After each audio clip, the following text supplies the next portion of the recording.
All across the country, people have had their eyes locked on this building behind me, trying to figure out what Congress would do as far as COVID relief.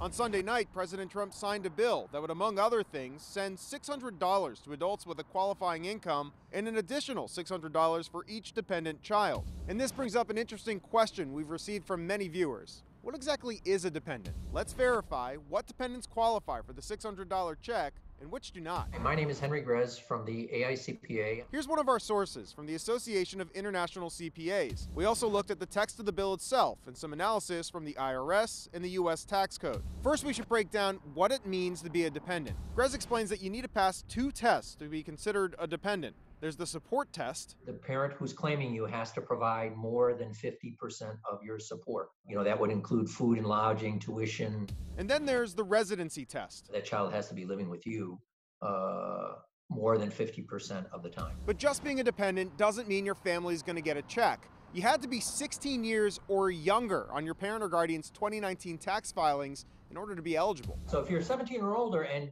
can be claimed as a dependent on your parent's return, you're not going to qualify for this additional $600.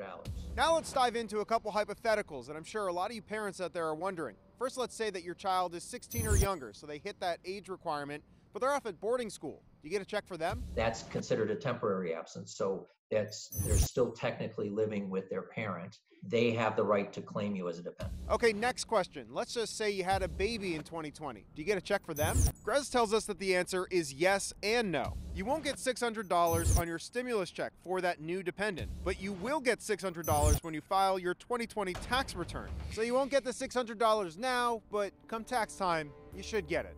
Reporting here at the Capitol, Evan Kozloff with your Verified.